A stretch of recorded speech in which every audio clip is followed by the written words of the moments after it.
Saya akan membahas yang pertama ada pasar modal. Pasar modal ada dua, yaitu pasar modal konvensional dan pasar modal syariah.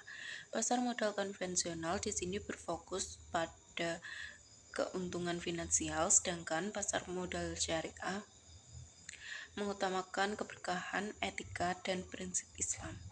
Kedua ada saham syariah. Saham syariah adalah sertifikat yang menunjukkan atas kepemilikan dari suatu perusahaan yang emitennya dalam menjalankan bisnis dengan cara yang tidak bertentangan dengan prinsip Islam.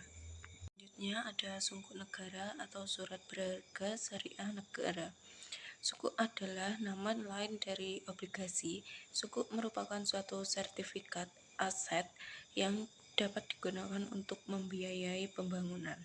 Lalu ada reksadana syariah. Reksadana syariah instrumen investasi yang bertujuan untuk menghimpun dana dari masyarakat sebagai pemodal.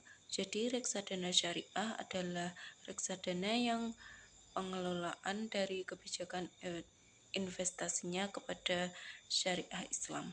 Selanjutnya ada pengelolaan investasi syariah di pasar modal. Salah satunya ada perencanaan keuangan syariah, yaitu proses merancang dan mengelola keuangan untuk mencapai tujuan secara komprehensif berdasarkan dari prinsip Islam. Lalu ada pendekatan penilaian saham dengan analisis fundamental. Tujuan dari analisis fundamental yaitu untuk menentukan kinerja dari perusahaan dengan menganalisis gelar perusahaan dengan membandingkan lapangan keuangan dari perusahaan dengan membandingkan internal atau eksternal.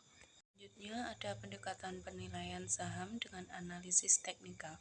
Analisis teknikal adalah teknik untuk memprediksi arah penggerakan harga saham dan indikator saham lainnya berdasarkan data pasar seperti informasi, harga, dan volume.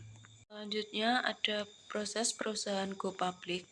Tujuan dari perusahaan go public yaitu memperoleh modal baru untuk peluasan usaha dan likuiditas saham bagi pemilik lama, serta dapat mengetahui nilai pasar dari perusahaan secara nyata.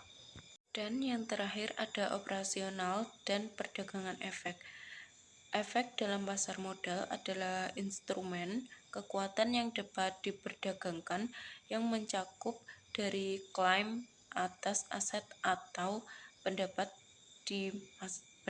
di masa depan.